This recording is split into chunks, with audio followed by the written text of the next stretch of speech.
Boa noite, pessoal. São 19 horas, tá? Nessa cidade maravilhosa de Fortaleza, tá certo? Ainda deve chegar muitos colegas nossos, tá certo? Hoje a gente vai começar mais uma aula, tá? Essa aula será hoje sobre letramento digital.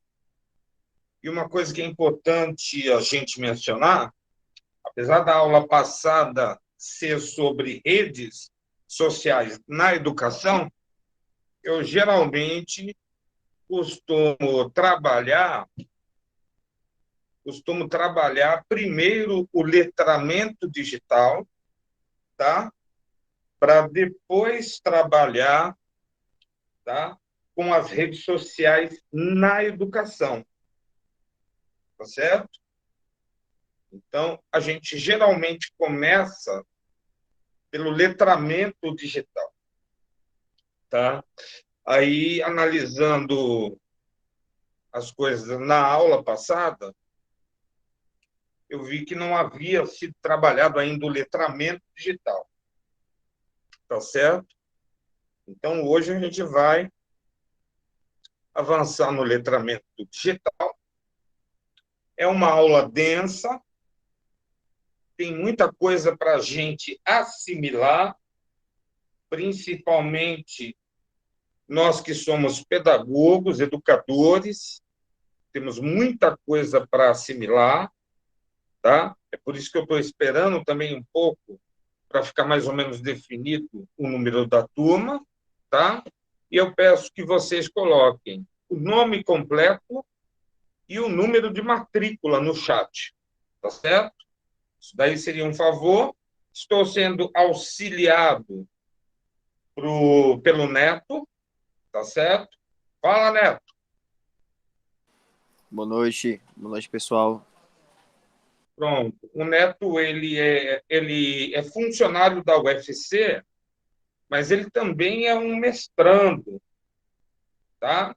E ele tem acompanhado a jornada minha há mais de 2 anos, mais ou menos, tá?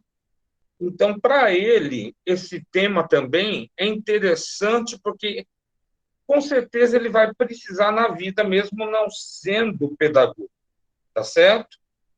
E o referencial que eu vou utilizar, tá, será Dudney G., Hockley N., Pengrum M., tá, que escreveram o livro Letramentos Digitais, que foi traduzido por Marcionilo M. Então, ele traduz essa obra, o livro é de São Paulo, da editora Parábola. Esse livro foi escrito em 2016, tá certo? Então, eu peço para que vocês se integrem na discussão desse livro. Eu já botei no SIGA para vocês e também coloquei no WhatsApp de vocês, tá? Então, o tema em discussão é discursos contemporâneos em estudo, tá? Então, esse livro ele vai falar sobre letramentos digitais, tá certo? Ele vai falar mais ou menos de 16 tipos de letramento digitais, tá? E aí é uma referência, tá? Tem vários artigos deles na internet. Se vocês colocarem o nome do grupo e PDF, vocês podem ter acesso a esse material. Eu tive uma orientanda de pós-doutorado da UES, tá? A professora Ofélia, tá certo? Da UES. Ela é formada em jornalismo, tá? Tem o mestrado e o doutorado em educação. A Ofélia, uh, a Ofélia não estou lembrando o sobrenome dela agora, não deu branco, tá? A professora Ofélia, tá, de Aguiar, Então, ela é professora da UES e ela está trabalhando esse tema de letramentos digitais. No canal do NIME, nós temos as apresentações públicas da Ofélia, tá? Que eu pediria que o Neto colocasse à disposição os links, tá? Para vocês no WhatsApp, tá?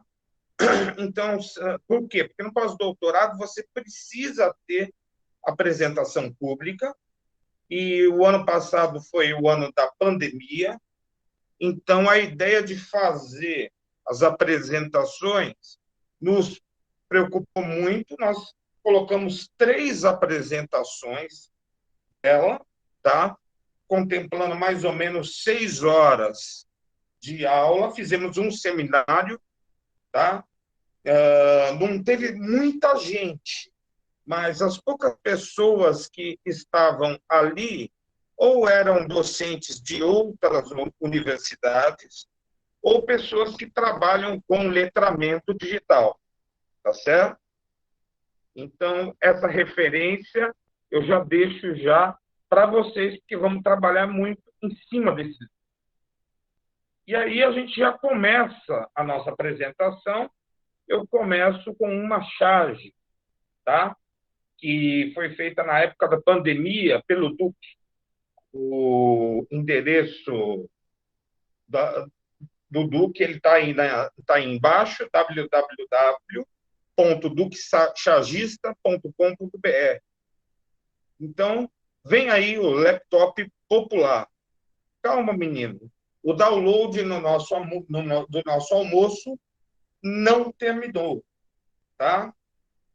Então, esse fato que está apresentado aí, recentemente, quando a minha mãe faleceu, eu tive que ir a São Paulo resolver uns problemas. Eu fiquei chocado de visualizar na Praça da Liberdade, que é próximo ao centro de São Paulo. Eu fiquei assustado de ver a quantidade de pessoas em situação de miséria, com barracas na praça, tá? A praça toda ocupada, gente pobre dormindo nas ruas, né? Muitos deles sem blusa, tá? Dividindo a sopa, era mais ou menos 5 horas da tarde, tá? E aquela noite ela ia ser frio em São Paulo, ainda pedi para minha esposa, dá uma olhada nisso, ainda falei para ela, né? A gente estava transitando ali, fiquei muito assustado. Fomos ao bairro da Liberdade, também fiquei chocado com o que vi também no bairro da Liberdade, as pessoas discutindo muito nas ruas por recursos, muita gente pedindo dinheiro e muita gente querendo roupa, né?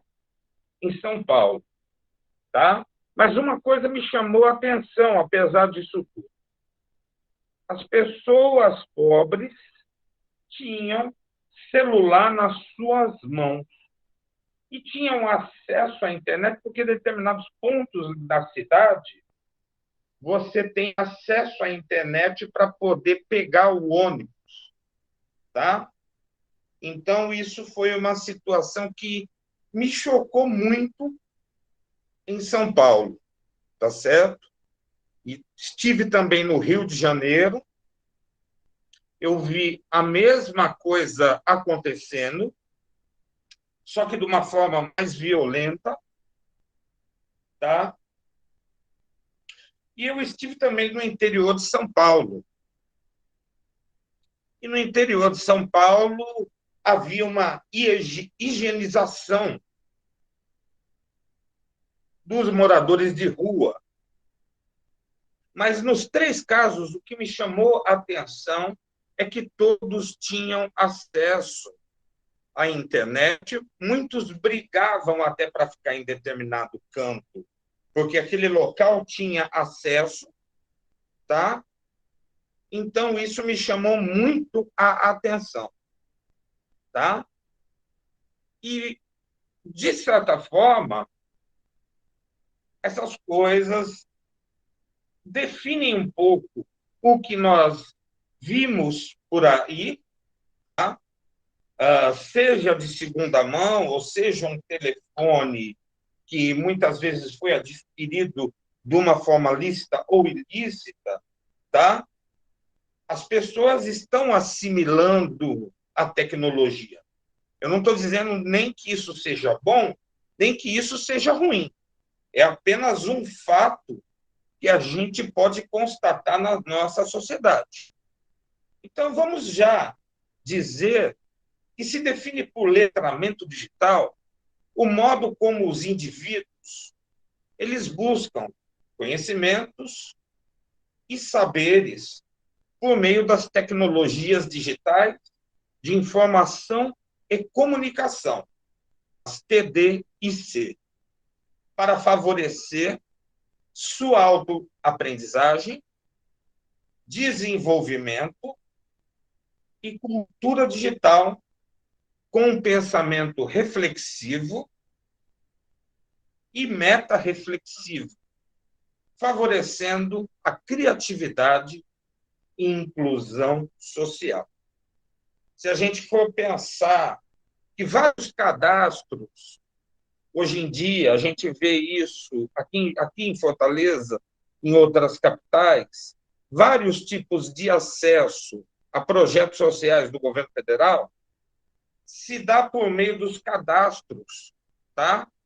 E exigem que você tenha acesso à internet, principalmente nessa pandemia. O acesso aos auxílios financeiros, né, se deram por meio de cadastro, tá? Então, isso faz parte da, entre aspas, inclusão digital. Também faz parte, tá? Quando você tem acesso à notícia, à informação, do pensamento reflexivo, que Paulo Freire falava que o pensamento reflexivo é quando você olha para você mesmo, tá? Como se você estivesse na frente de um espelho, tá? Você analisa os seus pensamentos e você trabalha com um pensamento metareflexivo, tá? Quando você, além de analisar o seu próprio pensamento, você tenta se colocar no lugar dos outros, tá? Isso acontece muito com o pensamento do professor, tá? Então, os professores, eles procuram muitas vezes se colocar no lugar do aluno. E quando a gente começou a fase das videoconferências e do isolamento social, eu creio que muitos professores tiveram dificuldade, como eu tive, de me colocar no lugar do outro mediante as ferramentas de videoconferência, tá? Então, aí era o pensamento meta-reflexivo em ação, tá certo? E quando a gente fala de autoaprendizagem, quando nós buscamos a autoaprendizagem? Quando nós queremos aprender por nós mesmos, tá? Então, isso se dá muitas vezes quando vasculhamos a internet, quando alguém pretende fazer um vídeo tutorial, quando alguém pensa em disponibilizar alguma página, quando vocês se reúnem no intuito de fazer um projeto, tá? Envolve a criatividade, o pensamento reflexivo, a autoaprendizagem, que envolve também o fato de você começar a ser um autodidata, tá? Então, o letramento digital é muito mais do que você aprender a ler e escrever na internet, tá? E já coloco para vocês que essa é uma definição que eu estou colocando para vocês. É a minha definição sobre letramento digital, tá? Então, é o modo como os indivíduos buscam conhecimentos e saberes. Qual a diferença entre conhecimentos e os conhecimentos envolvem a minha aprendizagem mais próxima. Quando você vê uma criança que ela tenta perguntar para um pai, tá? Quantos almoços nós teremos em casa, ela está articulando o conhecimento matemático dela, tá? Então, o conhecimento matemático não é exclusivo para o estudante do ensino médio, do ensino fundamental, mas o ser humano, quando ele se insere na discussão cultural, ele articula vários conhecimentos. Ele tem que articular o conhecimento físico se ele quiser ficar de pé, ele tem que articular o conhecimento matemático, ele tem que articular os diversos conhecimentos. Então, o conhecimento é uma coisa que faz parte do indivíduo, tá? Faz parte de nós como indivíduos. E os saberes? Os saberes matemático, físico, químico, eu preciso ir à escola, eu preciso ir à faculdade para poder ser uma pessoa que aprendeu esse saber, tá certo? Então, a pessoa que aprendeu algo sobre licenciatura em matemática, licenciatura em física, química, passou pelos rituais de passagem, tá? Sobre a formação profissional quanto a esses saberes, tá? Eu, como tenho formação tanto matemática quanto pedagógica, também coloco a questão, tá? Nesse aspecto também. Você precisa, para poder você ser um profissional em educação, ter o conhecimento pedagógico, tá? O Neto, por exemplo, ele tem o conhecimento, mas ele tem os saberes da computação, tá? E agora espero que ele tenha os saberes das tecnologias educacionais na educação, tá? Então, esse parágrafo ele coloca vários conceitos complexos que a gente precisa desenvolver e ter ele em mente. Alguma dúvida, pessoal, que vocês queiram perguntar? Alguma coisa que vocês queiram falar para mim? Professor, Pois não, sabe? eu não sei se o senhor passou e eu não prestei atenção, mas o senhor falou sobre esse meta-reflexivo, esse pensamento meta-reflexivo. Falei sobre ele, mas diga qual a tua pergunta. Porque Era pode ser que sobre o que se trata, porque eu não, quase não peguei ainda. o pensamento metarreflexivo é, na realidade, o pensamento que a gente espera de um professor. O que é o pensamento metarreflexivo? Tá? É a capacidade da gente fazer a nossa própria reflexão. A reflexão é como se nós, individualmente, olhássemos para um espelho, tá? E no pensamento metarreflexivo é a capacidade da gente olhar para o nosso próprio pensamento e olhar para o pensamento dos outros. O professor ele faz isso. Exemplos, tá? Digamos que eu tenho uma turma de 40 pessoas e 3 indivíduos levantam a mão quando o professor coloca uma determinada questão. Então, o professor, quando vê aqueles alunos com a mão levantada, tá? Então ele está assimilando as questões que estão envolvidas ali. Pode ser que um dos alunos ele esteja com vontade de ir ao banheiro, tá? Pode ser que outro aluno, tá? Um aluno que seja mais estudioso, tudo mais, tá? Esteja querendo, naquele momento, expor os seus conhecimentos num ato, até mesmo, vamos dizer assim, de proposição própria, né? E ele vê o outro com a mão levantada e ele sabe que aquele aluno está querendo entender o significado das coisas, tá? Então, essas questões muitas vezes envolve o professor saber quando se colocar no lugar dos estudantes. Então, exige do professor um pensamento metarreflexivo para que ele possa liberar ou não um dos alunos para ir no banheiro, para permitir ou não que um aluno fale sobre um determinado assunto e para ele avançar no assunto de modo legítimo com o aluno que está tendo dificuldade com aquele assunto. Então, é um pouco nesse sentido. Você entende, sabe? Então, que vai esses dois tipos de pensamento. O pensamento reflexivo é a capacidade minha de olhar para o meu próprio pensamento. Tá? Então, quando eu olho para o meu próprio pensamento, eu estou tendo a capacidade reflexiva. Tá? Não sei se consegui responder a contento. Entendi, professor. Obrigado. Posso avançar, gente? Então, vamos lá. Bom, aqui nós temos esse círculo que aparece em várias fontes na internet. Essas são etapas da educação em tecnologia nos dias atuais, tá? Então, quando eu quero fazer uma educação tecnológica, eu tenho que pensar no currículo que eu estou trabalhando.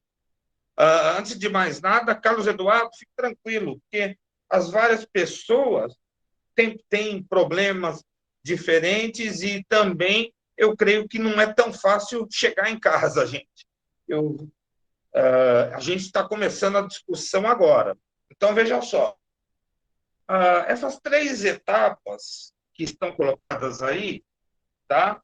Seria a etapa de cultura digital, tecnologia digital e pensamento computacional.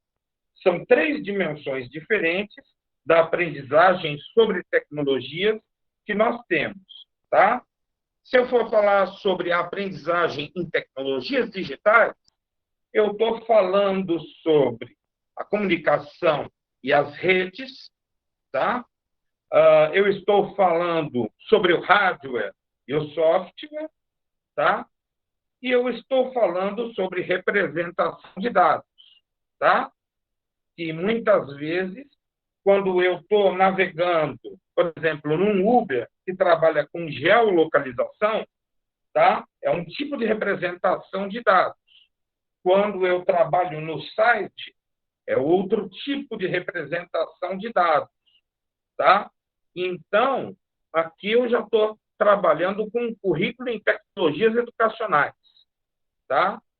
Quando eu falo do pensamento computacional, eu tenho que entender o reconhecimento de padrões para entender ferramentas de reconhecimento de padrões. As ferramentas de reconhecimento de padrões faciais para poder entrar no meu celular, ou a ferramenta para reconhecimento de padrões de identidade, tá? Então, essas ferramentas, elas reconhecem determinados tipos de padrões, tá? Padrões numéricos, padrões físicos, padrões diversos, tá?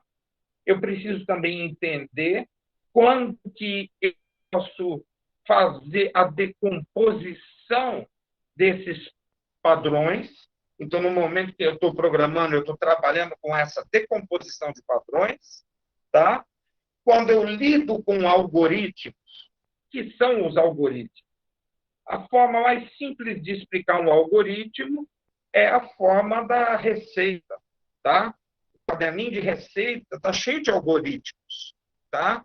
Quando eu olho o caderninho de receitas da minha avó, tá? Ela tinha vários algoritmos sobre como fazer bolo de soja, como fazer bolo de milho, como fazer bolo de abóbora, tá?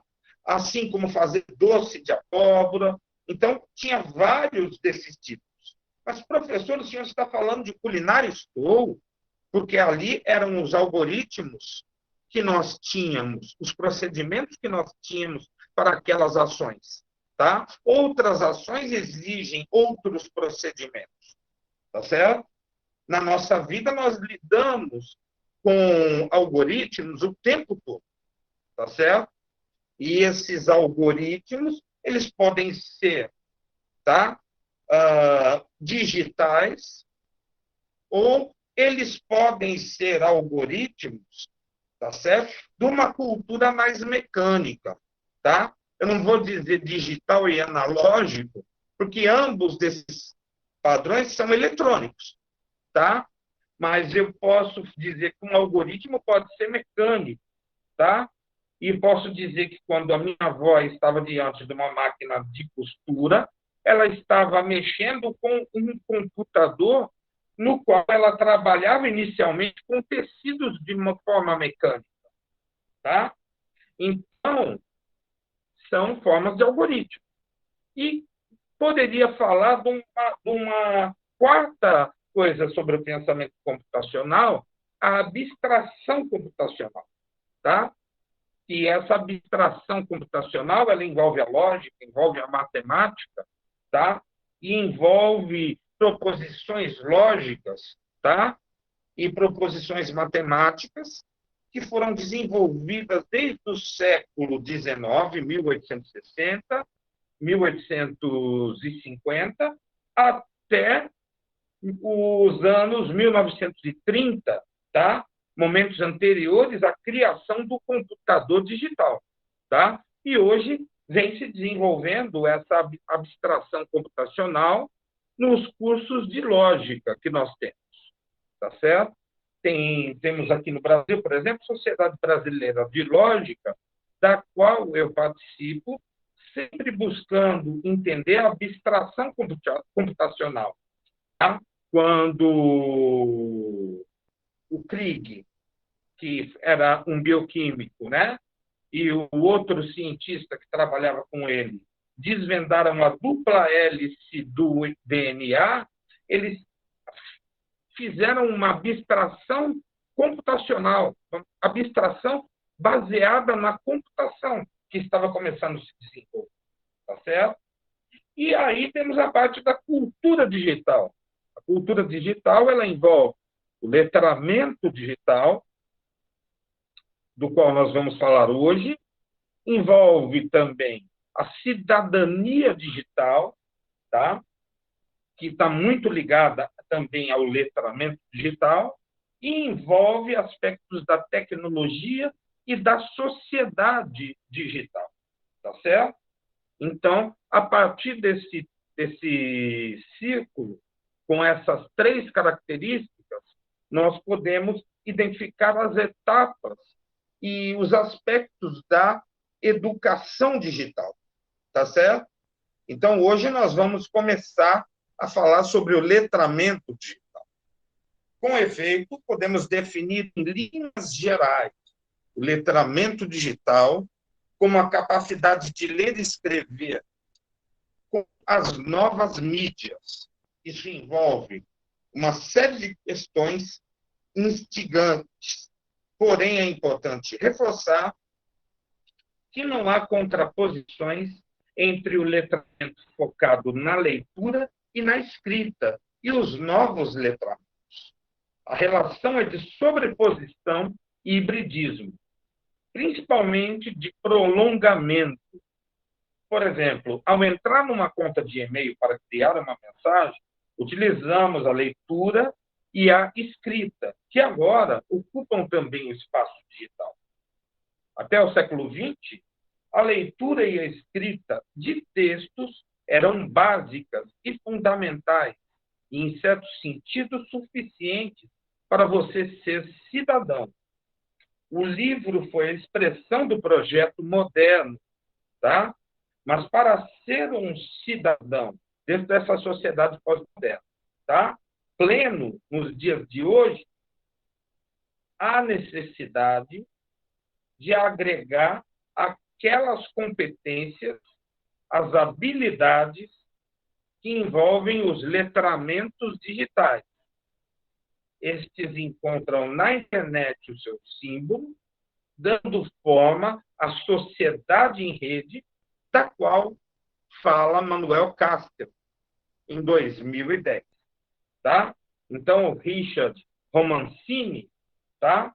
Ele é um jornalista que tem o doutorado dele em comunicação digital, e ele fala muito sobre o letramento digital. Aí está o link, tá, de onde eu extraí essa fala dele, tá certo? E nós podemos ir lá visitar essa, e vocês podem participar dessa discussão também, tá? Juntamente com ele. Onde que vai iniciar essas coisas? Vamos colocar que o primeiro tipo de letramento, o qual a gente vai ter em mente, vai ser o letramento impresso, tá? Esse vai ser um letramento que vai afetar a vida de todos, mas principalmente dos pessoais, das pessoas que viveram a revolução da computação nos anos 70 e 80, tá? Eu, quando comecei a me entender por gente, com os meus 17, 16 anos, tá? Eu comecei a ter contato com o letramento impresso. O primeiro computador que eu vi foi com 13 anos de idade, tá? Então, era um equipamento muito caro, mas eu comecei a trabalhar numa grande empresa no interior de São Paulo, fazendo atas de consórcio. Então, essas atas de consórcio são textos pré-padronizados que nós podíamos editar, tá? E, mais ou menos, no consórcio que tinha na Nevoeiro Comércio de Pneus, nós tínhamos cerca de 1.800 atas de consórcio. Aquilo devia estar pronto para a época do sorteio do consórcio, tá? Então, eu precisava ter o texto já pré-pronto para poder fazer diversas edições dos nomes que ganhavam, tá? Removendo os nomes que perdiam o consórcio, tá?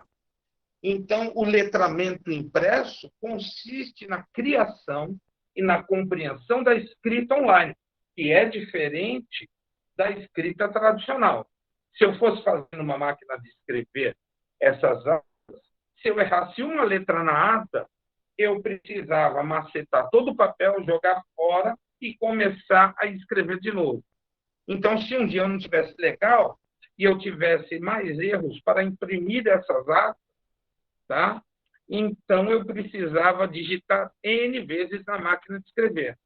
No computador, eu podia salvar no computador, sair um pouquinho da frente do computador e tomar o café, e depois retornar e começar a trabalhar novamente com essa ata, tá? Então, eu tinha várias possibilidades, porque pela primeira vez na história, tá?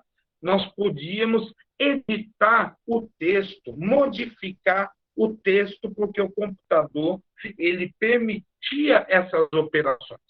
Apesar do WordPress ter vários comandos, como, por exemplo, fazer a C cedilha, era Alt 135, tá? Colocar um acento, Alt, tá? 172. Esses processadores de texto, como eles vinham em língua inglesa, nós tínhamos que fazer esse papel, tá? Mas a possibilidade de editar, de modificar e de reaproveitar o texto faz uma diferença significativa, tá? Por isso eu estou mostrando aqui a tela do computador, onde nós também programávamos o computador, tá? Nós também mandávamos comunicação por e-mail, tá? Eu precisava estar vendo, anotando determinadas coisas, e eu lidava com os arquivos como pastas, tá? Então, se a gente for avançar nessa questão, o significado de impressão, em princípio, é um substantivo feminino que significa reprodução em papel de textos ou imagens, com auxílio de impressoras ou máquinas gráficas, impressão de documentos, tá? Quando eu falo da xilogravura, tá?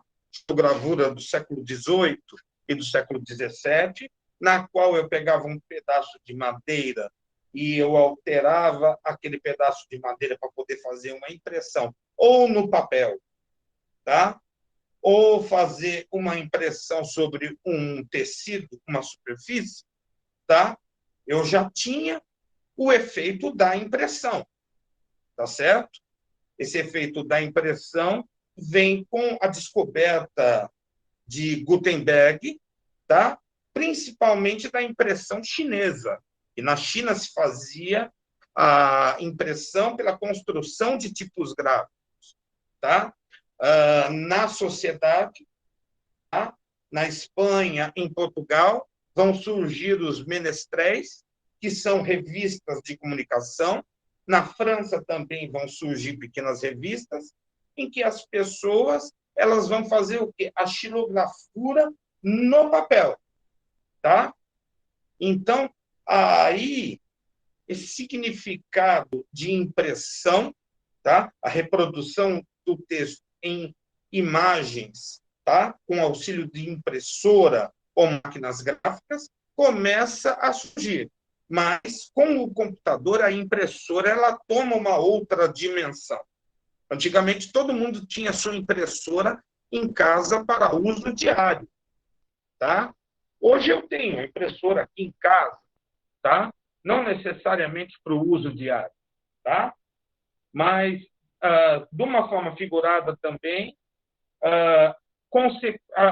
o conceito de impressão significa consequência da influência de algo sobre os sentidos, sensação de causar boa impressão, tá? Estar aseado, estar bem vestido, tá? Então, essa ideia de impressão também ela vai começar a surgir a partir do século XVII, XVIII. Então, as pessoas começam a pensar muito na sua própria imagem para causar boa impressão. Hoje eu penso no meu perfil no Facebook para causar uma boa impressão, tá? Uma outra é a opinião, que se baseia em hipóteses, palpites. Tenho a impressão que ele perderá o jogo, tá? Então, essa é a impressão em hipótese e palpites, que muitas vezes a gente lança. Eu creio que o Ceará ele vai ganhar a próxima partida com Fortaleza. Isso é uma impressão minha, é um palpite meu, tá? Mas são para coisas do dia a dia que a gente tem aí a ideia de impressão, tá? Então, letramento digital, para Cascarelli e Ribeiro, letramento digital diz respeito às práticas de leitura e produção de textos em ambientes digitais. Isto é, ao uso de texto em ambientes propiciados pelo computador ou por dispositivos móveis, tais celulares e tablets, em plataformas como e-mails, redes sociais na web, entre outros. Tá?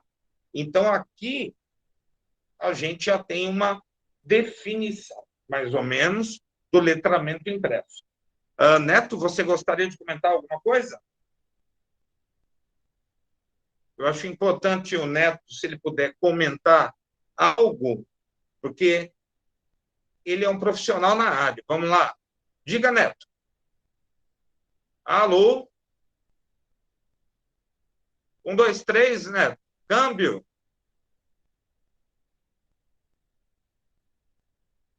Bom, eu não sei se o Neto está nos escutando nesse momento. Alô, Neto?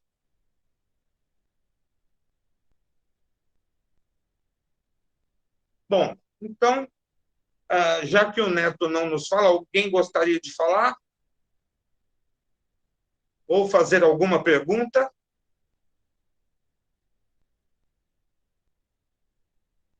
Ou posso ir adiante? Pode seguir, professor. Pronto. Outro tipo de letramento. Letramento em SMS. Habilidades no uso do interstez com eficiência segundo Vinhal e a sua turma, tá? O acude, ele é uma expressão em latim que significa Vinhal e outras pessoas, tá? E eu prefiro chamar de Vinhal e sua turma, tá? Então, aqui, por exemplo, tá? Nós temos uma imagem à esquerda de um jovem mandando o SMS, tá? Temos a imagem à direita, tá? Mostrando um pequeno diálogo. Pai, me empresta R$ 50? Você acha que dinheiro nasce em árvore? Dinheiro é feito do quê? Papel. E papel vem de onde? Né?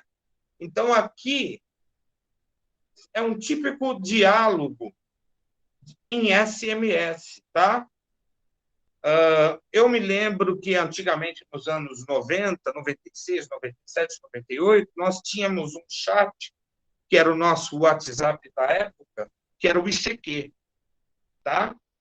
Então, no ICQ, eu podia mandar mensagens para o meu computador, para o meu celular, para outro computador, e muitas vezes, como a discussão ela exigia que a gente fosse rápido nas respostas, então a gente muitas vezes abreviava algumas palavras, alterava algumas palavras com base no som das palavras.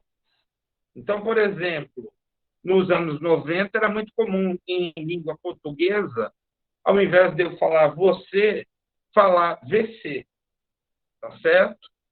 E quando eu falava o VC, tá certo? Esse VC, por incrível que pareça, ele tinha uma história, tá? Que a gente poderia pensar na língua portuguesa, em Portugal, que primeiro criou o termo vossa mercê. Eu estou a vossa mercê, minha senhora. Eu estou a vossa mercê, meu amigo. Tá? Então, inicialmente, o você ele vai vindo do vossa mercê. Daí, quando os primeiros exploradores chegam aqui na América do Sul, tá? Nós vamos ter o vós mercê, tá? Que vai ser uma palavra que vai significar isso daqui, tá? O vós mercê, tá certo? E depois nós vamos ter o você. E, finalmente, nós vamos ter o VC, tá? Então, por exemplo, em língua inglesa, nós temos o I love you, tá? Que vai ser como eu vou digitar aqui para vocês. Espera aí, deixa eu só... Pronto. Eu vou digitar aqui para vocês no chat. Opa, vou colocar de novo. I love you, tá? Porque o U faz o som de you, tá? Então, isso vai ser comum, tá?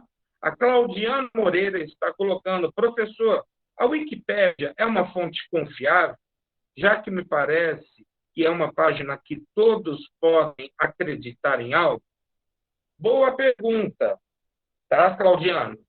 Eu posso dizer para você o seguinte: para alguns assuntos, tá, é uma página confiável, sim. Para outros assuntos e outras culturas, não necessariamente. Então, preciso colocar para você o seguinte: eu procuro olhar sempre, quando eu visito a Wikipédia, eu procuro ver os termos da Wikipédia em língua espanhola, em língua italiana, em língua inglesa, em língua alemã e procuro ver em língua portuguesa, tá? Então, eu também sou um editor da Wikipédia. Eu me lembro que quando eu coloquei um assunto sobre Nietzsche, na semana seguinte teve um menino que ele simplesmente fez a alteração e nunca havia lido Nietzsche. Então, eu chamei uma determinada comissão de pessoas para avaliar aquele assunto e dizer se aquele assunto poderia ser confiável ou não, tá? Aí, a partir daquele momento, as alterações do menino, nós fizemos correções e colocamos uma mensagem que poderia dizer que seria parcialmente confiável.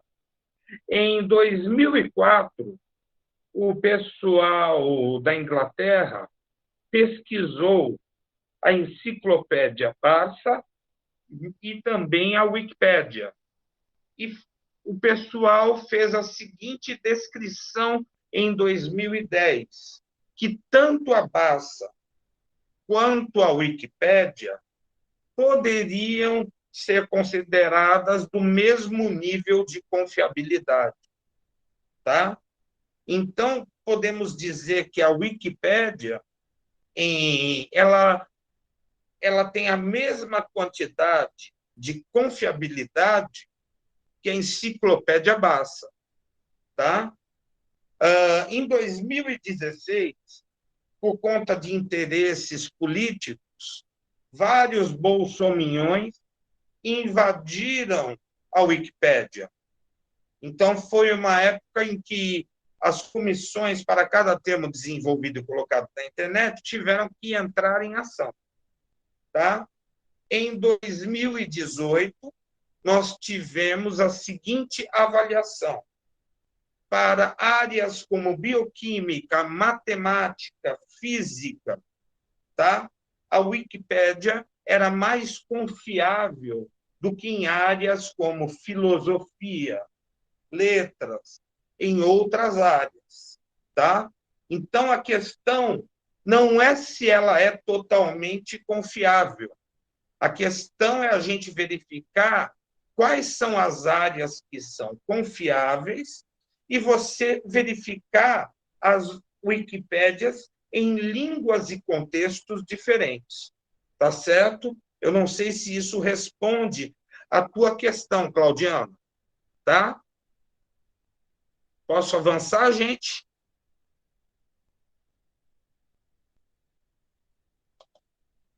Tá. Então, letramento em hipertexto. Aptidão em usar os hiperlinks de modo eficaz, segundo Vinhal e sua turma. Tá? Então, vamos lá. Um hipertexto pode ser um mapa mental, também é um hipertexto, e eu posso, aqui nesse mapa mental, começar relacionando raciocínio lógico, que desenvolve a nossa criatividade, que desenvolve a construção do conhecimento, que determina comprometimento, tá? E favorece a criatividade, tá?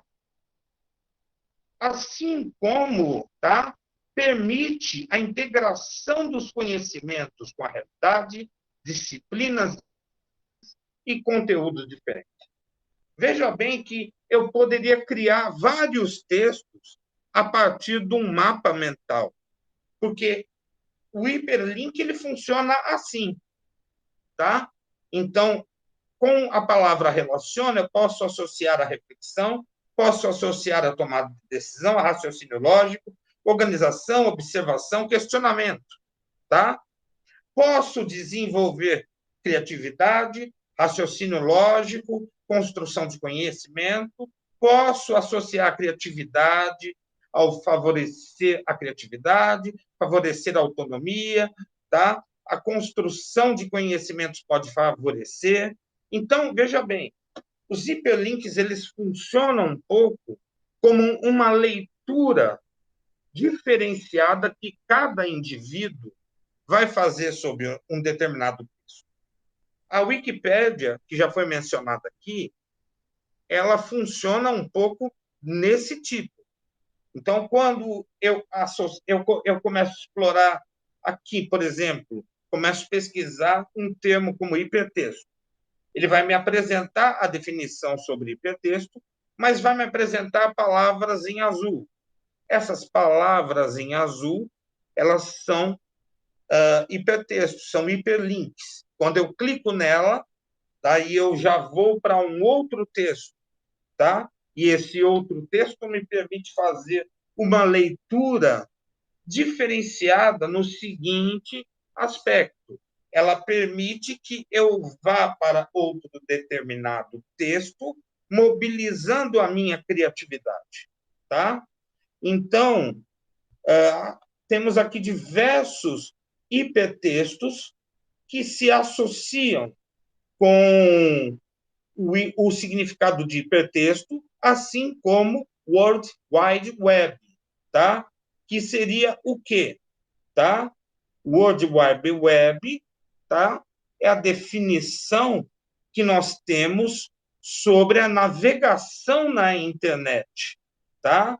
Então, essa navegação, tá?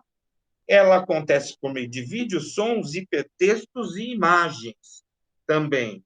E o letramento em hipertexto, ele viabiliza a ligação entre essas palavras, tá?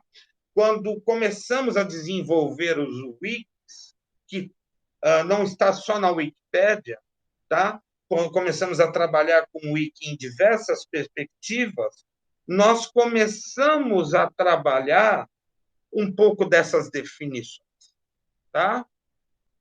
Alguma dúvida, gente? Alguma dúvida ou posso seguir? 4, letramento multimídia, tá? Implica no uso de diversos... Pois não?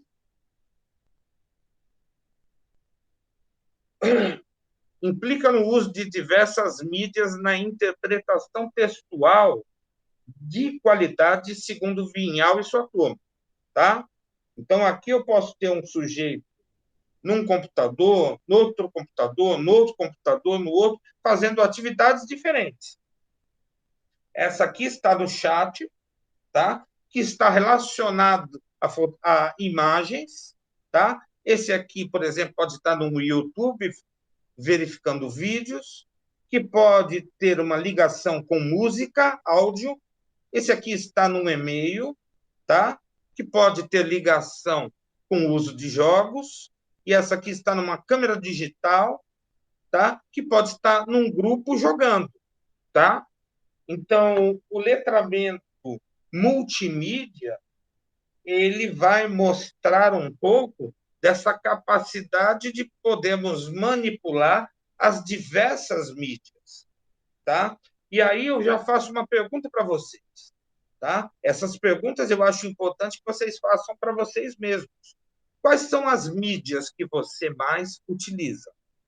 Como você usa as diversas mídias? Como você as integra? Como você junta essas mídias?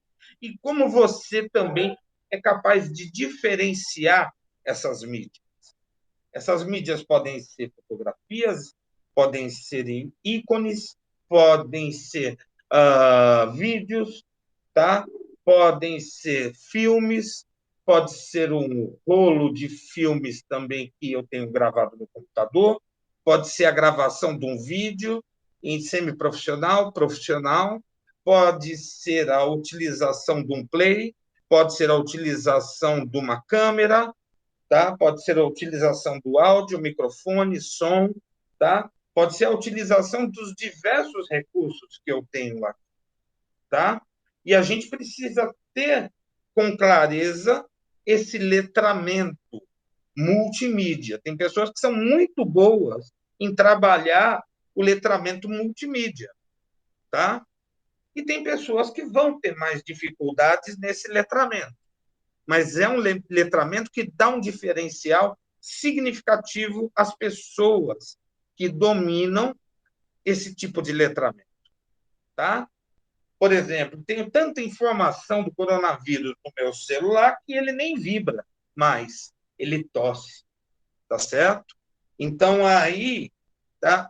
Como que eu trabalho as informações que eu recebo, como que eu faço piadas com essas informações, como eu começo a tirar sarro de determinadas coisas. Isso vai envolver a habilidade de trabalhar com letramento múltiplo, tá?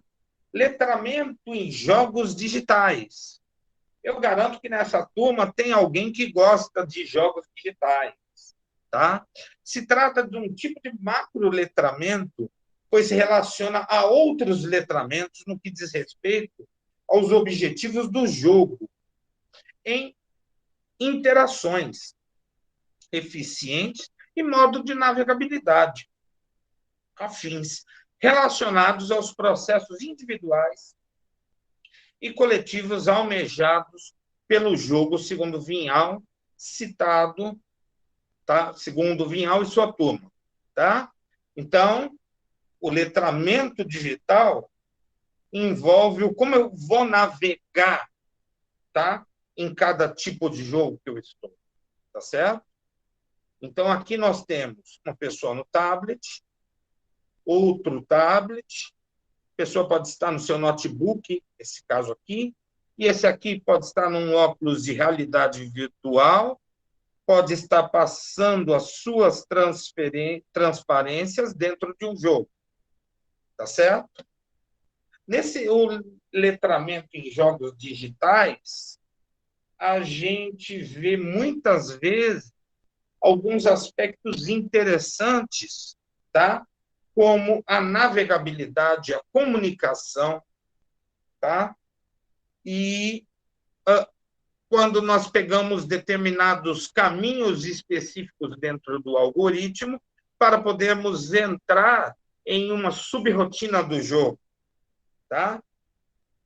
O letramento em jogos digitais, como ele se trata de um macro letramento, ele está envolvido a outras coisas. Mas, na atualidade, a gente vê uma coisa muito interessante, a gamificação.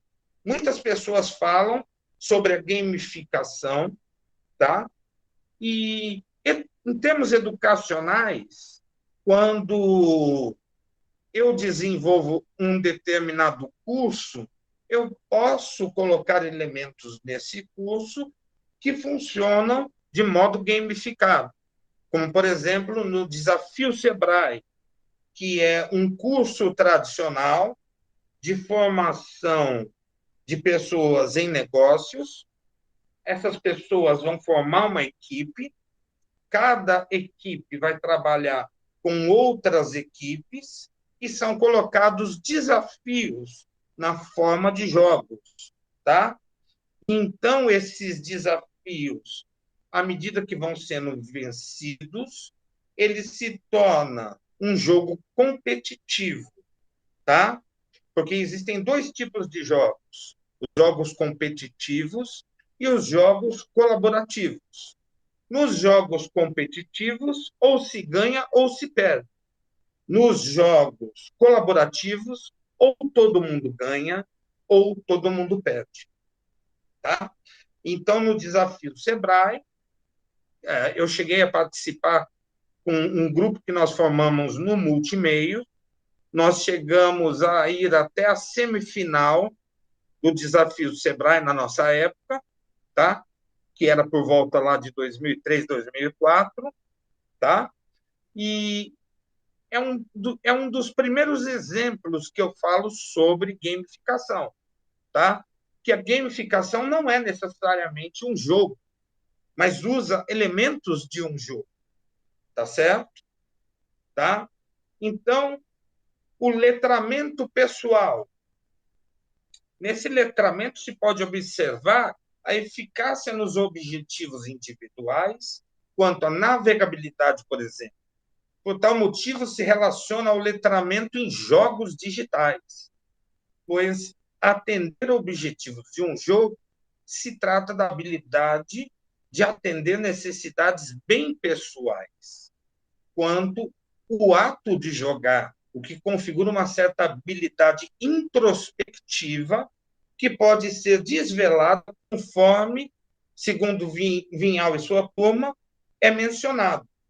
Então, aqui no caso do Second Life, você pode criar um avatar teu, tá? Entrar no espaço virtual e interagir. Espera um pouquinho que eu vou ter que parar aqui um pouco. Esperem só um pouquinho, tá bom? Espera um pouquinho. Eu preciso... Me desculpe, pessoal, é que estavam tentando invadir o cartão da minha esposa, do Magazine Luiza, tá? E eu estou pedindo para ela ter cuidado quanto a isso, tá certo? Então, nesse tipo de letramento, gente, a gente pode fazer um avatar, para poder navegar no espaço virtual, ou ainda numa videoconferência, nós estamos trabalhando com o letramento pessoal, quando nós tomamos determinadas atitudes. Eu poderia reunir a nossa turma, ao invés de falarmos de um determinado assunto, poderíamos fazer um jogo utilizando, tá, a videopresencialidade que nós temos, tá, no ambiente de videoconferência, tá certo? Então, vamos avançando aqui. Esse aqui é um exemplo do letramento pessoal. Os meninos e meninas que participaram dessa formação aqui, de uma formação que teve no Sebrae de São Paulo sobre costura e autoestilo, tá? Eles terminaram no fim com a exposição dos materiais que eles conseguiram construir, tá? E fizeram um desfile de moda, tá? E esses foram os resultados finais, tá? Nesse tipo de ação, que envolve o letramento pessoal, haviam meninos e haviam também meninas. Muita gente ficou preocupado com respeito às questões de sexualidade, tá? Por isso, isso foi levado a destaque na Folha de São Paulo, por exemplo. Mas o resultado final do curso atendeu à formação que foi proposta. Ok? Então, algum questionamento, pessoal? Alguma pergunta?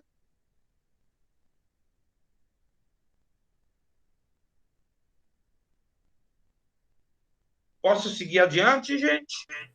Pode sim, professor. Ok, Carlos. Então, letramento móvel. Habilidade em se comunicar através da mobilidade em rede, conforme Vinhal e seus amigos. Mas tal mobilidade em rede pode ser através da internet ou da intranet, que estaria relacionado com outras formas de letramento, segundo Vinhal e sua turma. Tá? Então, por exemplo de letramento móvel, quando vocês entram no SIGA-A, vocês estão entrando numa intranet da UFC. Tá? Então, vocês estão tendo acesso a determinadas atividades e ações por uma intranet da UFC. Quando você entra num Facebook, você entra numa outra intranet. Inclusive, em Israel, está sendo chamada o Facebook, né? Que vocês sabem que o Facebook vai mudar de nome para Meta, né? Só que em hebraico, Meta significa morte, né? Então, tem gente mandando várias hashtags, tá? Para várias ações dentro do Face e no Instagram, questionando o nome Meta, tá? E fazendo piadas com o nome Meta, tá certo? Então, vamos adiante, pessoal. Ok? Então, no letramento móvel, também envolve os equipamentos que eu vou utilizar, que podem ser celulares, tablets ou computadores, e envolvem roteadores também, tá? Quem que já não ficou assim, muitas vezes, tentando resolver um problema de água ou luz, tentando acessar a intranet do vizinho, para muitas vezes ter o contato, tá, da sua internet, tá certo? Com a internet em geral? Quem já não tentou pagar uma determinada conta ou imposto de renda utilizando um notebook ou um netbook, tá?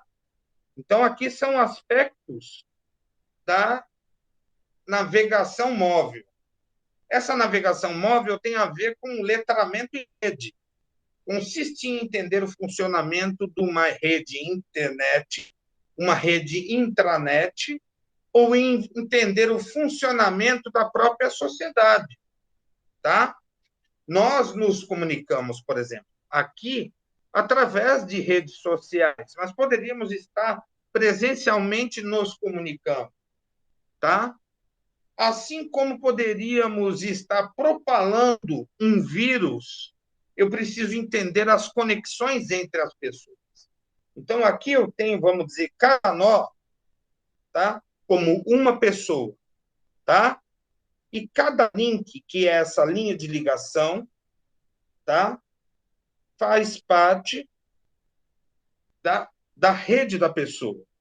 Então, faz parte os nós que implicam nas pessoas, assim como os links que eu faço entre pessoas. Nós vivemos no nosso mundo e o fenômeno em rede pode ser encontrado de várias formas, como, por exemplo, na natureza, tá? Existe a rede entre animais, existe a rede entre pessoas e animais, tá?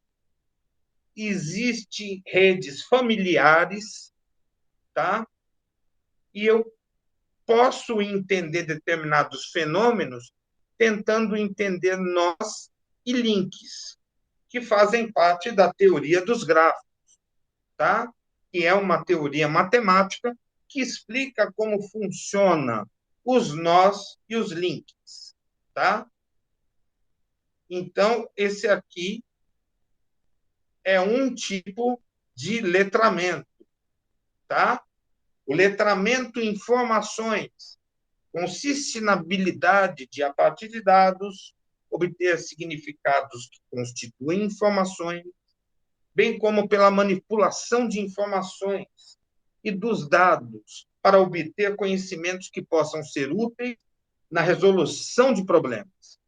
Esses modos de letramentos se relacionariam com letramento em pesquisa, tá? Em rede e em outras formas de segurança, tá? Segundo Vinhal e os seus amigos. E aí eu preciso fazer perguntas como: o que são os dados? Os números, por exemplo, que eu tenho sobre a temperatura de Fortaleza, tá? Hoje são medidos diariamente e muitas vezes são admitidos em valores mínimos e máximos. Esses números eu posso ir catalogando ao longo dos dias. E ao longo dos dias, catalogando esses dados, tá? Eu posso construir informações, tá? O que seriam informações? É quando os dados começam a fazer sentido.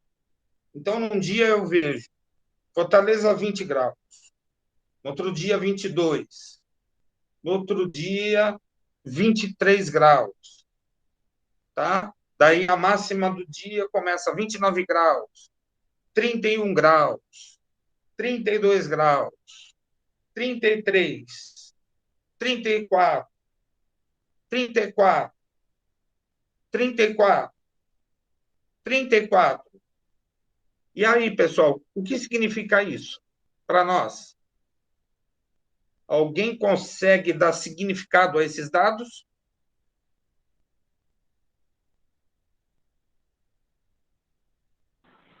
Professor, acredito que a maneira que a gente vai, como o senhor disse, né, armazenando e faz o tratamento, né, o processamento desses dados, a gente consegue extrair as informações. E qual é a informação aqui? Eu vejo um aumento de temperatura, né? Em E o relação à que pode temperatura, significar esse aumento de temperatura nessa época do ano? eita. Eu ia relacionar essa parte mesmo só a você conseguir acompanhar esse aumento, mas aí, se essa última pergunta, tem que também ver, né, algum aspecto, talvez por período mesmo, se comumente é um período mais quente, ou então teve algo natural que influenciou isso. Mas acredito que por conta do período da estação, né? Mudança de Exato. estação. Então, esse é o conhecimento que você consegue formar a partir das informações. Perfeito. Tá? para alguém que trabalha com clima, um especialista em clima, vai conseguir visualizar, tá?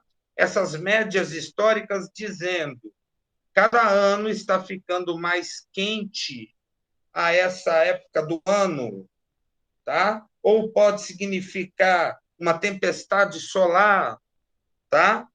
Então, isso já seria o saber específico. Então, veja que coletar dados nos permite obter informações. E as informações, quando eu as processo, permite obter conhecimento. E os conhecimentos que eu tenho permite, tá, influenciar o saber em suas respostas. Tá certo? Então, aqui são questões diferenciadas. Então, por exemplo, eu coloquei essa outra charge que apareceu no Enem, tá? Não sei se foi 2015, 2016. Tá? Agora, bicha, elas estão diante do caixa eletrônico, tentando fazer o pagamento de uma conta. E agora, bicha, está mandando ler os códigos de barra. Daí a outra velhinha, ela começa. Um fininho, um fino, um grosso, um fino, um fininho, um fino, um branco, um grosso, um grossão. Aí a pergunta é, qual a dificuldade que as idosas têm?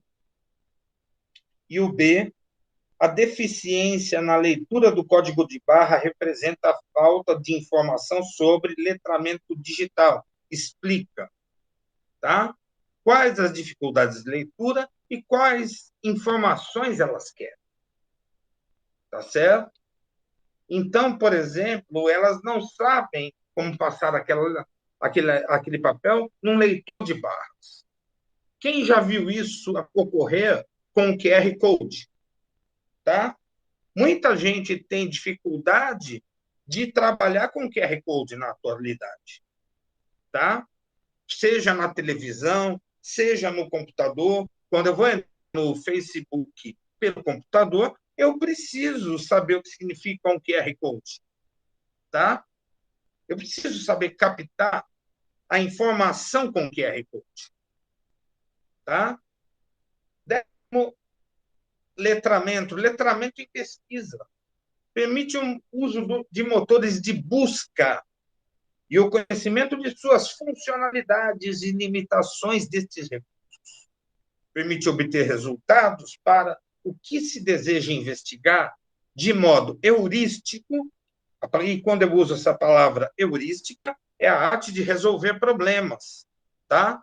Dizia um cara chamado Papos, lá da Grécia Antiga. Viabilizando a verificação, credibilidade e a origem de dados e informações obtidos está associado a outros tipos de letramento. Então, segundo Vinhal e sua turma, nós podemos começar a trabalhar com um motor de busca, botando uma palavra para ser buscada, tá? Num determinado site. Mas, na realidade, o que acontece? Nós vamos ter um Spider, tá? Que vai ser um robô de um motor de busca, tá? E esse robô que a gente botou para trabalhar, ele vai estar seguindo os links num determinado site e vai verificando esses links. Ele vai colocando uma lista de palavras-chave, AB, B, AB, ABC, A, D, E, F, tá? Ele vai criando uma organização que nós chamamos de indexação. E nessa indexação, tá? O utilizador do motor de busca, a pessoa que digitou a keyword, tá? Então, ele vai ter as melhores semelhanças vão sendo apresentadas para ele. O princípio de base de dados do motor de busca é a atualização, tá? Então, com isso vai sendo atualizados os dados. E aí a gente começa a ver coisas interessantes, tá? Uma das maiores fortunas feitas do mundo atual foi feito graças ao motor de busca, tá? Então, os motores de busca, tá, como o Google, permitiram criar uma das empresas mais ricas na internet, tá certo? Então, é muito importante a gente entender também esse tipo de letramento. Me desculpem, pessoal, é que os meus cachorros ficaram animados, porque alguma coisa chegou aqui em casa, tá certo? E essa que está latindo é a Greta, a minha queridinha preta, pastora alemã, tá? Então, o que queremos pesquisar, a gente deve perguntar. Como vamos pesquisar, tá? E como vamos organizar as informações, tá? Então, é muito importante a gente pensar nessas coisas, tá? Se eu quero pesquisar um determinado assunto, eu coloco esse assunto entre aspas, tá? Então, esse assunto pode ser sobre placa single board, a pesquisa do Neto. Daí eu posso pesquisar, além da palavra-chave, posso colocar o mais, tá? PDF, que é um tipo de arquivo. Então, eu creio que virão vários artigos na internet com essa temática, tá? Da forma como eu estou pesquisando. Então, eu preciso ter o que eu quero pesquisar, como vamos pesquisar e depois como nós vamos organizar essas informações. Como que eu baixo, por exemplo, esses artigos que eu pesquisei com duas palavras-chave e onde eu vou guardar isso em determinadas pastas, tá certo? Neto, gostaria de comentar esse assunto?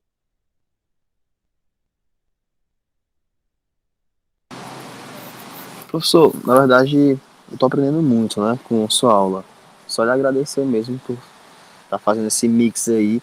E o que eu entendi, não só sobre esse de letramento em pesquisa, né, mas na atualidade, né, nosso ensino remoto principalmente, a gente está com vários modos, né, estamos hoje, pelo menos eu estava vendo aqui o Enrede, o pessoal, vários ao mesmo tempo a gente já está utilizando, né, e eu acredito que mais ainda. Ok, tá? Então, isso aqui é um pouquinho do letramento em pesquisa. Letramento em codificação. Implica na habilidade de criação de software. Envolve a programação de computadores, bem como pode viabilizar o sequenciamento de ações midiáticas, como, por exemplo, o desenvolvimento de um evento, como a execução de um vídeo, de uma música, seja em termos microscópicos ou macroscopicamente, em termos dimensionais e até temporais. De tal modo, se pode compreender uma espécie de deslocamento vetorial. Por exemplo, um tipo de deslocamento vetorial é a construção de vídeo, tá? Então, quando eu construo um vídeo, tá? Eu tenho que pensar aquilo num determinado vetor. A linha de baixo, por exemplo, ela pode expressar o som, o áudio nos vídeos, assim como ela pode expressar, tá? O que vai ser mostrado, tá? Então, nesse processo surgem aspectos relacionados à reflexão e meta-reflexão, de tal modo que surge aqui a habilidade de reprogramação, quase como uma crítica apurada ao desenvolvimento e recriação do código, conforme Vinhal e sua turma, que possui relação com outras formas de letramento. Então, aqui, por exemplo, nós temos um tipo de letramento aqui, que é o letramento em codificação. Esse sujeito aqui está programando a página onde ele está, tá certo? Inclusive, se você apertar o botão esquerdo quando navega num Google, você pode ver como foi desenvolvida a programação e pode tentar analisar cada linha de programação, tá certo? Essa é uma primeira codificação. Mas eu posso também trabalhar a programação por blocos, tá? Aqui está a fonte de um vídeo no YouTube, tá? E vocês podem pegar depois esse software, o do Inoblocks, e ensinar a programação em blocos, tá certo? Que seria o começo da programação para crianças, tá? Letramento classificatório. Se trata da habilidade de interpretar, criar o que, segundo Vinhal e sua turma, pode ser dito como um folksonomias, que consistiria numa nuvem de tags ou hashtags, tá? Então, etiquetas que nos levam às listas de recursos salvos e classificatórios na internet, intranets existentes ou impossíveis e imagináveis que se relacionam com outros letramentos. Por exemplo, eu fiz uma pesquisa sobre o uso de hashtags no Instagram para ver quantos milhões de pessoas tiveram acesso ou contato com aquele determinado conceito. Então, quando você coloca hashtag em um determinado conceito, você está elevando o número de acessos daquele conceito. O letramento classificatório seria mais ou menos isso na minha época.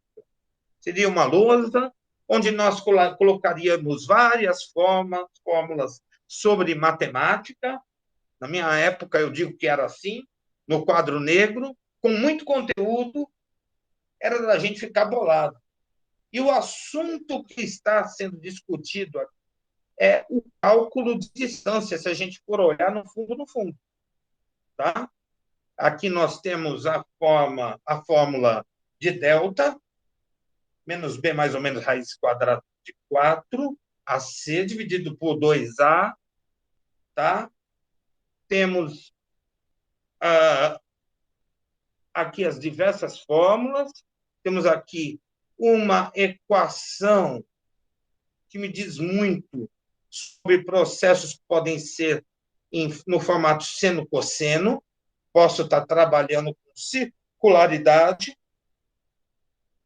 Então, é mais ou menos isso que eu faço quando eu estou trabalhando com hashtag.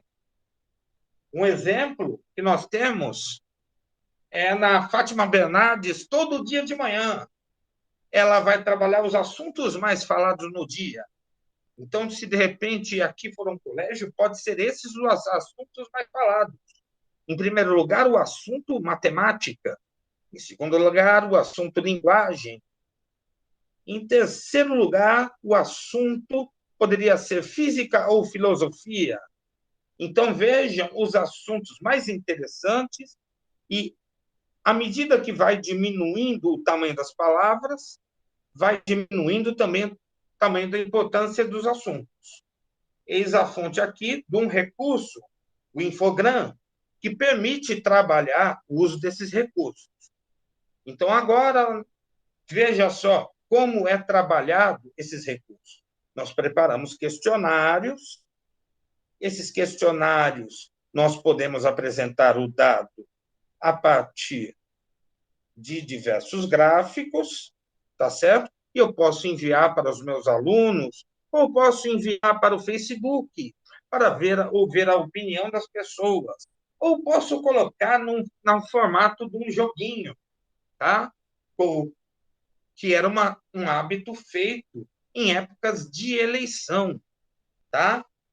Então, se colocava isso para obter dados, determinadas empresas, e essas empresas conseguiam ver o gosto político das pessoas, tá? E aí nós começamos a trabalhar o letramento em filtragens. Seria o tipo de letramento que consiste em desenvolver a habilidade e diminuir a sobrecarga de dados e informações. Então, por exemplo, com o uso de uma ferramenta como o Infogram, eu posso ter os meus dados aqui no formato de uma planilha nos Estados Unidos e no Reino Unido, tá? E isso foi colocado para milhões de jovens para eles poderem obter esse mapa, tá? Então, nada mais, nada menos que uma filtragem seria isso, tá? Uma filtragem de dados permite selecionar os dados que mais representam os assuntos de interesse. tá certo?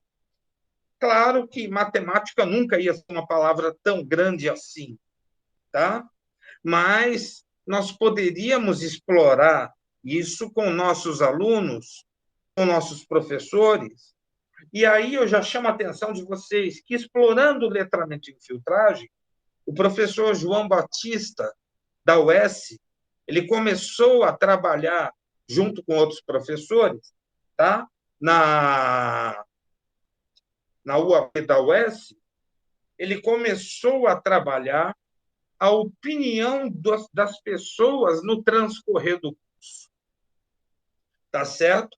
E justamente para poder ver o quê? Quais as dificuldades que os alunos tinham, tá? Então, hoje, isso é chamado de analytical learning, ou seja, aprendizagem analítica. É um tipo de conteúdo específico que envolve estatística e envolve também como que podemos trabalhar ou interagir com os nossos alunos em tempo real, tá?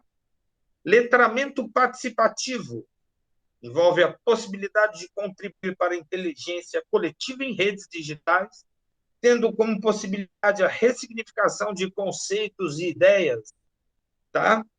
E diversas, segundo Vinhal e sua turma, ok? Então, nesse letramento, envolve a preparação, por exemplo, de questionários como esse no Infogram, tá?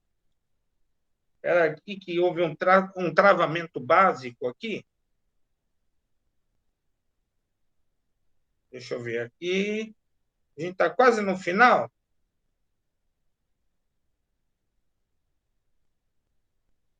Eu vou ter que fechar aqui um pouquinho para reabrir o material sobre letramento digital. Espera só um pouquinho, pessoal. O de vocês eu creio que não vai dar tanto trabalho assim. Alguma pergunta, gente, enquanto eu abro essa questão? Alguma pergunta? Pode fazer, meu filho. É porque assim, já faz um tempo, né? Você falou de intranet, né? Do SIGA. O que é isso? O que é intranet? Intranet é algo que eu preciso entrar com login e senha. É tipo uma porteira. Eu entro num sítio, tá? Que é tipo assim, uma porteira. O SIGA-A, por exemplo, ele funciona como uma porteira para vocês que têm número de matrícula, login e senha. E para mim também, como professor, que tem o login e a senha, tá certo? Nós temos diferentes tipos de intranet. O Facebook, por exemplo, ele não deixa de ser uma intranet, tá certo? Ele não deixa de envolver essa temática, tá? Inclusive, há uma dissertação de um professor que é hoje professor da Virtual, mas que foi o meu colega de pós-graduação, tá? O Ismael por Deus, tá? Ele fez uma dissertação discutindo, o tema da dissertação dele é sobre portais e porteiras, tá? Então, ele fez isso em 2000, eu creio que foi 2005, 2006. Você pode procurar depois no repositório, tá? Mas é um assunto interessantíssimo, porque, de uma certa forma, o Facebook ele esconde os modelos de portal e os modelos de porteira, tá? Então, por exemplo, deixa eu só fechar aqui alguns materiais. Professor, pega qualquer coisa, o seu PDF que o senhor mandou pra gente, porque eu acredito que seja um problema no LibreOffice, no arquivo, não? Você consegue pegar aí, abrir aí, só para a gente finalizar a aula? Pego sim. Tô pelo celular, mas acho que dá para compartilhar tranquilo. Então, tá? O Neto vai fazer o compartilhamento, parece que meu computador está lotado. Só complementando também a questão de intranet, professor, rapidinho. Imagina, então, o oposto da internet. A internet, são várias redes, né? É a rede mundial que conecta várias redes. A intranet seria com uma rede privada, né? É como se fosse uma rede LAN, só que um portal privado. Como o professor falou, é tipo um Facebook, mas vamos imaginar um Facebook mais voltado para um grupo específico, né? No caso do nosso Siga Aéreo, exemplo, né? Seria um Facebook corporativo, um Perfeito. ambiente, um portal interno, né? Geralmente ele é voltado a algo interno mesmo. Se eu conseguir compartilhar, eu ia Eu jogar estou aqui, mas o fazendo link o deu. seguinte, está dando problema o meu PDF, eu estou abrindo no formato ODT, tá? Ah, era o PDF que estava dando problema, não era? Eu pensei que era o É, ODT. então, aqui, eu vou agora colocar a apresentação, tá? Eu creio que começamos o letramento participativo, tá? Então, aqui representa esse letramento. O 15º, letramento intercultural.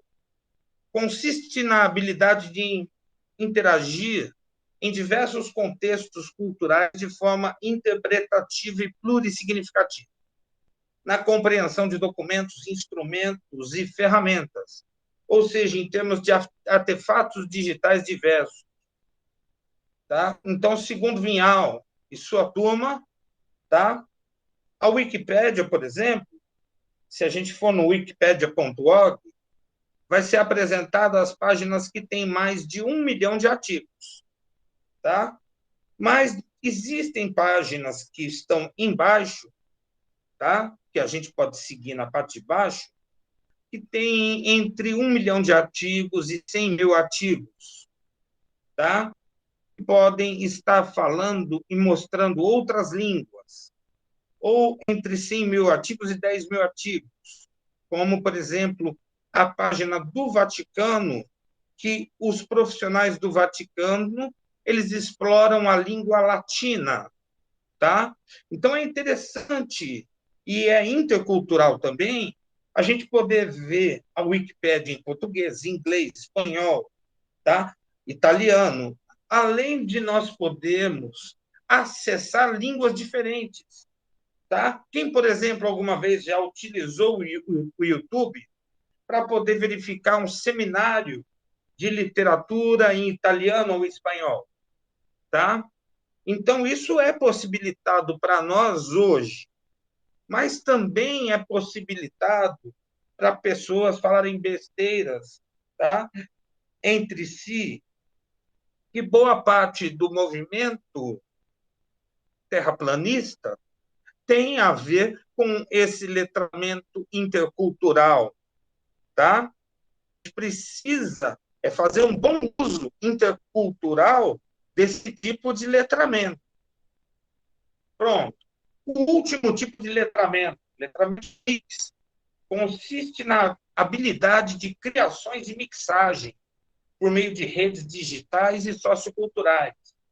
Então, quando, por exemplo, algum jovem ele usa esse letramento, por exemplo, meu filho, ele utiliza esse letramento para fazer música. Muitas vezes ele está trabalhando com mixagens, pedaços de várias músicas diferentes para fazer a sua música, tá? Ou nesse caso aqui que nós temos um menino montando a sua impressora 3D, tá? Ou o pessoal da robótica educacional que usa a ideia das bricolagens ou do faça você mesmo como uma ressignificação criativa que permite obter coisas interessantes, como um massageador desses que eu utilizo, ai meu Deus, nesse momento para tirar o estresse do dia, tá? Então, isso aqui seria, ou nesse caso, o letramento remix para um menino que está programando no computador o teclado, tá?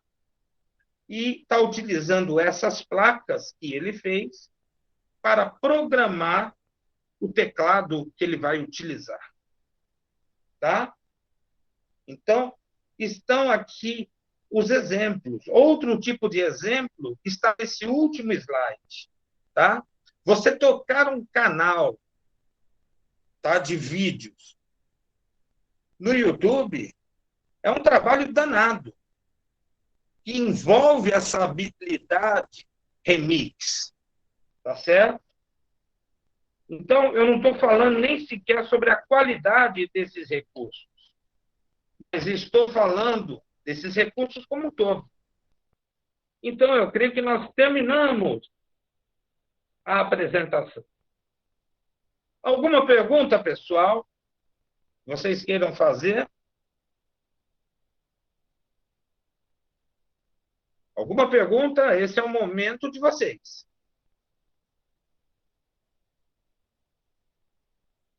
Algum Professor, questionamento? Pode falar. professor, o senhor categorizou, né, listou 16 módulos, né, do nosso letramento digital, né? Sim. Até eu comentei, né? Eu acredito que, e aí eu pergunto, ao mesmo tempo imaginando, devem, ao decorrer do dia a dia, né, com mais tecnologias que são lançadas, a gente vem aí usufruindo, existem novos, então, meios de letramento também que a gente vai descobrindo a cada dia, né? Nesse livro, nesse material, ou então até o senhor mesmo, teria outros, assim, em mente, modos de letramentos digitais, fora esses aí, né? Vamos pensar primeiro quais são os sentidos que nós não conseguimos entender, tá?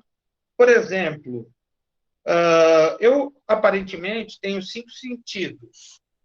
O ser humano tem 5 sentidos: visão, tá? Audição, olfato, paladar, tá? Como esses sentidos eles se constituem? O tato. Quais são os sentidos que eu não uso no computador? Eu dificilmente uso no computador o paladar, mas a imagem de um hambúrguer ou de uma cerveja em um determinado contexto, numa tarde calorosa como hoje, me faz pensar numa bela cerveja para poder me refrescar num determinado momento. Tá certo? O pessoal da propaganda já discutiu e sabe utilizar essa imagem muito bem. Mas, por exemplo, eu senti o odor de alguma coisa, eu ainda não sinto pelo computador. Mas, por exemplo, em determinado software, tá?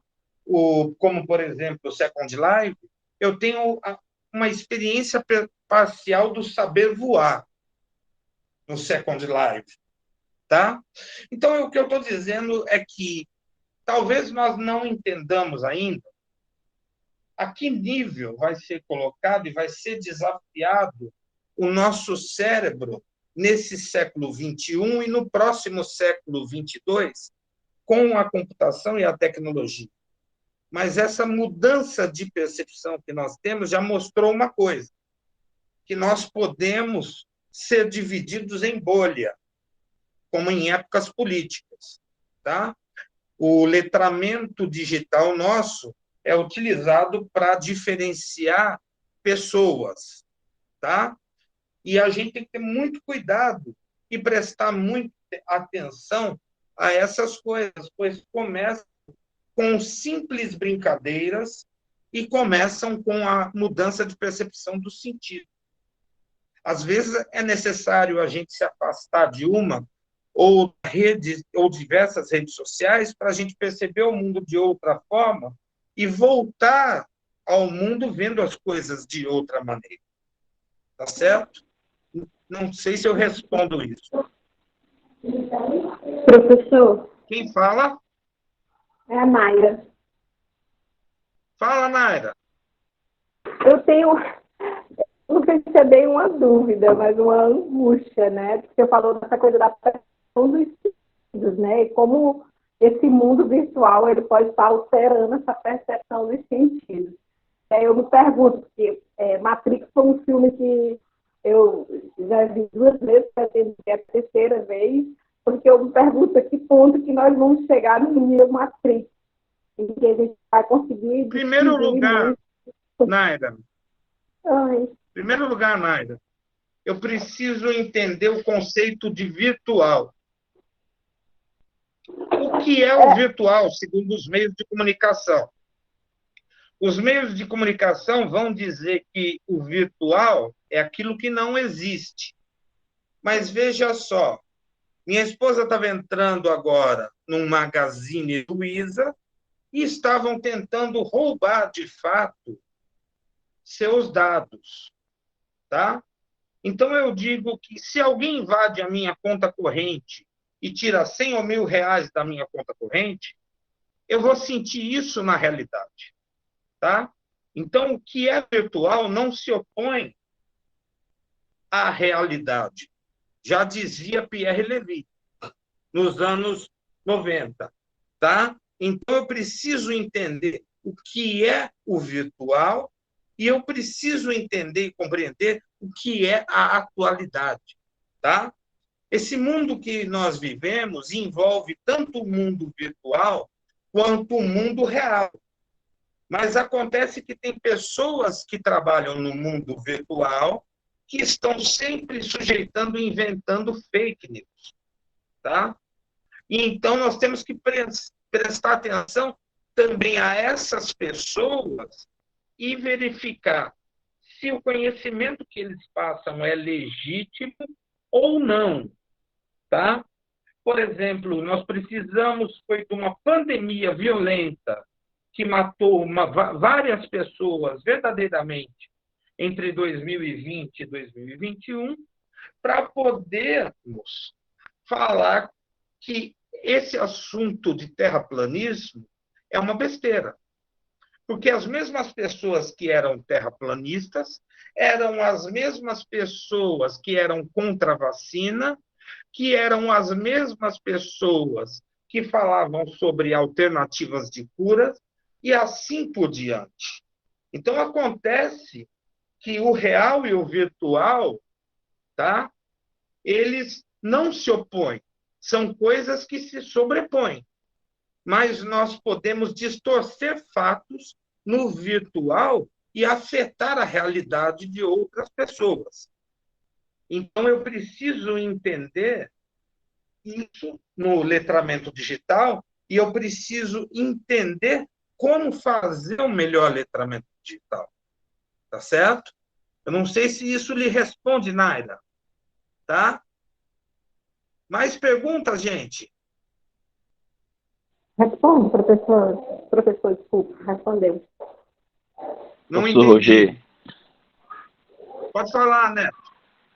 Não, ele disse que respondeu, tá? Tô só repetindo aqui a resposta dela.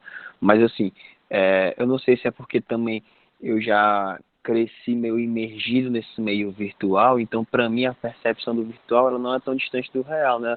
É como você falou, eu vejo claramente o virtual sobrepondo o real, né?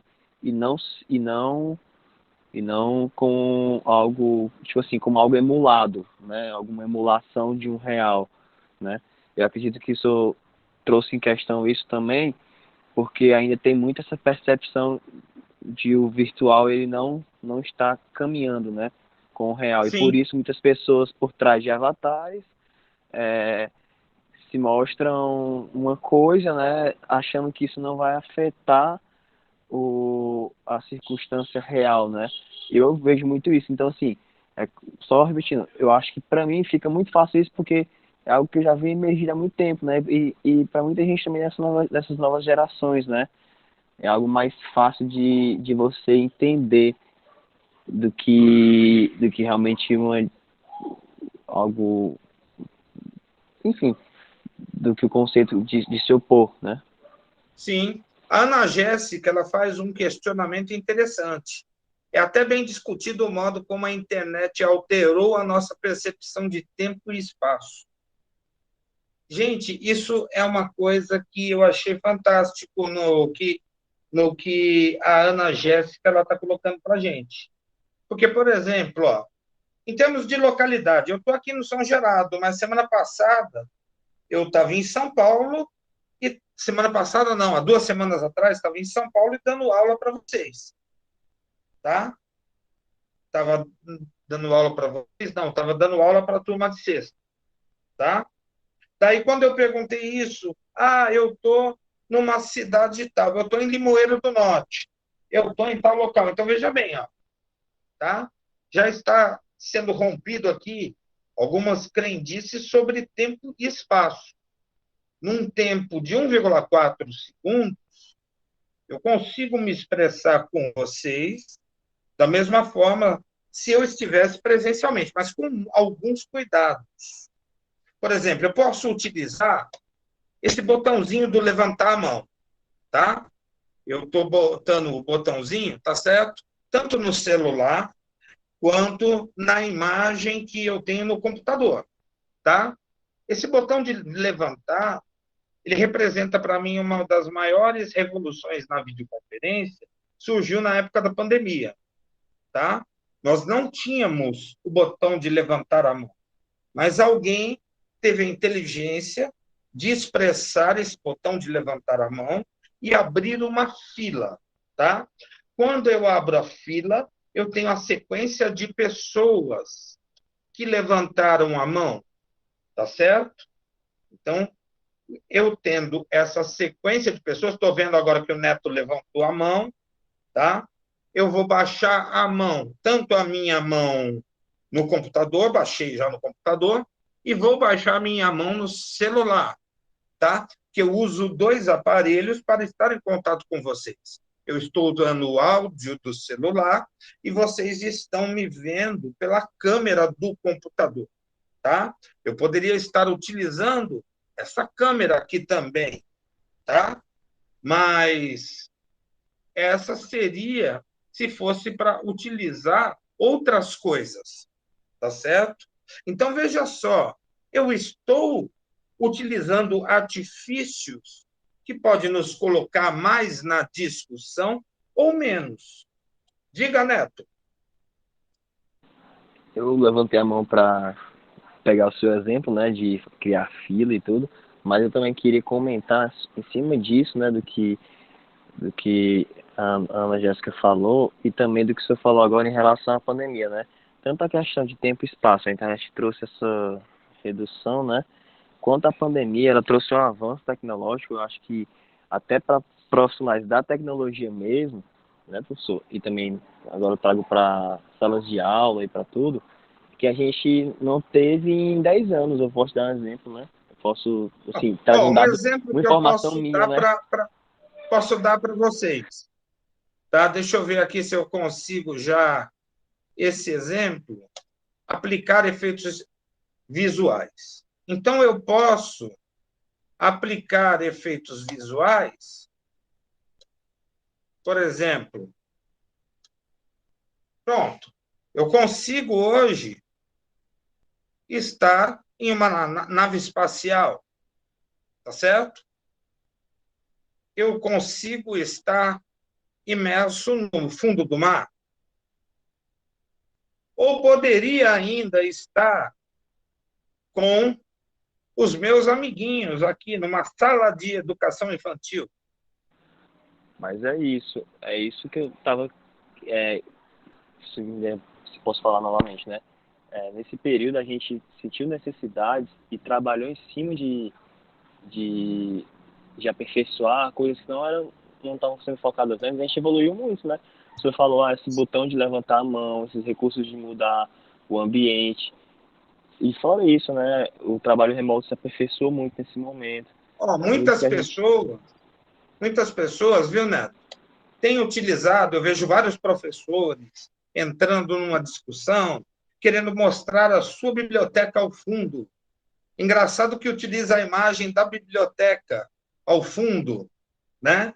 Mas eles não precisam usar a imagem da biblioteca ou até uma imagem de casa, tá? Mas eu posso utilizar desfocado, tá? A imagem do fundo. Ou posso usar a imagem da minha casa, tá? Então, em outras palavras, eu lidei com o que não foi real ou eu editei a realidade? Então, eu tenho ferramentas hoje que me permitem editar de uma forma básica a realidade. Agora, imaginemos quando a videoconferência chegar a uma fase 3D, tá certo?